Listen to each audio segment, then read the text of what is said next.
सम्पूर्ण साथीहरुमा मेरो नमस्कार र म आफ्नो एउटा पोइन्ट लिएर मैले उपस्थित भएको छु।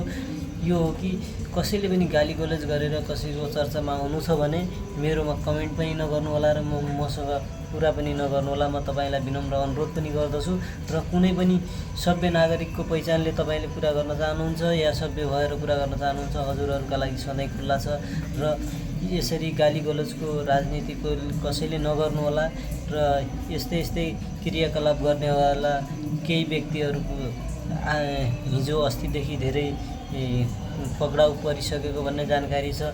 त्यसै कारणले भए पनि कसैले पनि गाली गलौजको नगर्नु होला र राजनीतिमा आस्था राख्ने पनि हर व्यक्ति हुन्छ, हर मान्छे हुन्छ। हर मान्छेले आफ्नो अधिकार हो राजनीतिमा आस्था राख्न पाउनुपर्छ र आस्था राखेको कारणले नै त्यसलाई गाली गलौज गर्नु सबै गलत हो भन्छु म। मैले मात्र नभएर पनि तपाईहरुले पनि यो चीजलाई बुझ्न जरुरी छ कि गाली गलौज कसैले कसैमाथि गर्नु हुँदैन र यदि गाली गलौजको राजनीति कसैले गर्छ भने त्यसलाई आफूले नै त्यसलाई बलक गरेर भए पनि तपाईले बहिष्कार गर्न सक्नुहुन्छ।